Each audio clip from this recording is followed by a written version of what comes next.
you realize that procrastination is actually a global issue, a global problem? How come?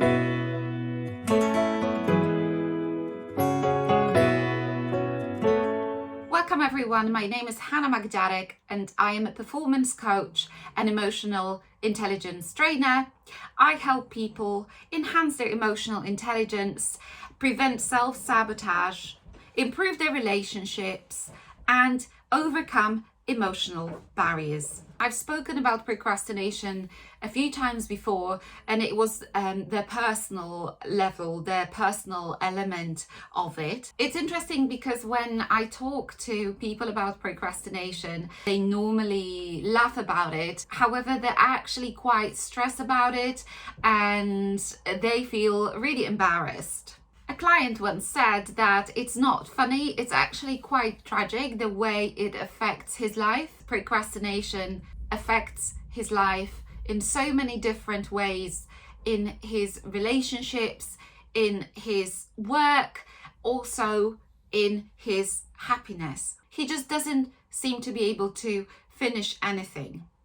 You can imagine what kind of feeling it actually is when we've got so many loose ends surrounding us, when everything is in progress at the same time. So yes, procrastinators are less happy, they're less wealthy, as I mentioned in one of my previous videos on procrastination and wealth. Procrastinators are less healthy. So there is something called medical procrastination. A lot of people procrastinate about making an appointment with the doctor. That's for many reasons. Some of them are really valid actually, especially over the last year.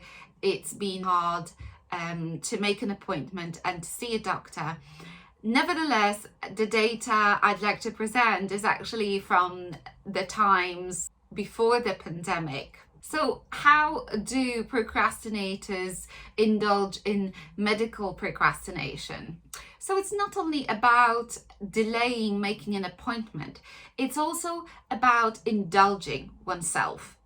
So procrastinators tend to be more impulsive, so they crave that instant gratification. So they will likely choose an evening in front of the TV or watching Netflix, then exercising.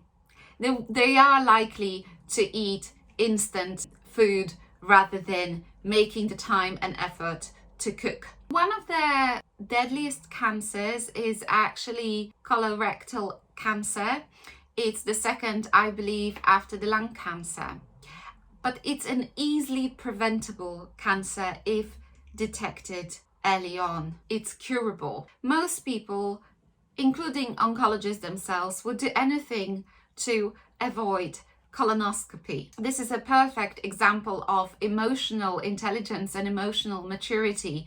What we are afraid of is to do just with our fear, perhaps feeling of shame and embarrassment that we will have to experience having that procedure. This could save our life though. Unfortunately, procrastination is like a credit card. You can spend time as much as you want to, but when the bill arrives, it will cost you a lot. There is even political procrastination. So governments delay. Why do they delay? Because people are the ones who make governments. Politicians like to postpone important changes, and the system in which we live as a developed country doesn't make it any easier. There are so many hoops to jump through that it practically makes it impossible not to procrastinate. Some countries are in so much debt because they keep on borrowing, thinking that they will pay it off at some point, that it's actually worth their whole annual GDP. So it's the same intention, action, goal as in case of personal procrastination. Perhaps there should be a test introduced before you become a parliament member that tests your level of procrastination. Speaking of political procrastination, in fact, the outcome of the American War of Independence was apparently influenced by procrastination. In a key battle, George Washington crossed the Delaware to destroy a Harrison garrison. Colonel Raleigh, the head of that garrison, actually had a prior warning of the invasion, but decided not to read the report until later, after a card game that in the end he never had a chance to finish. I think the worst type of global procrastination on a global scale is, from my perspective, the environmental procrastination.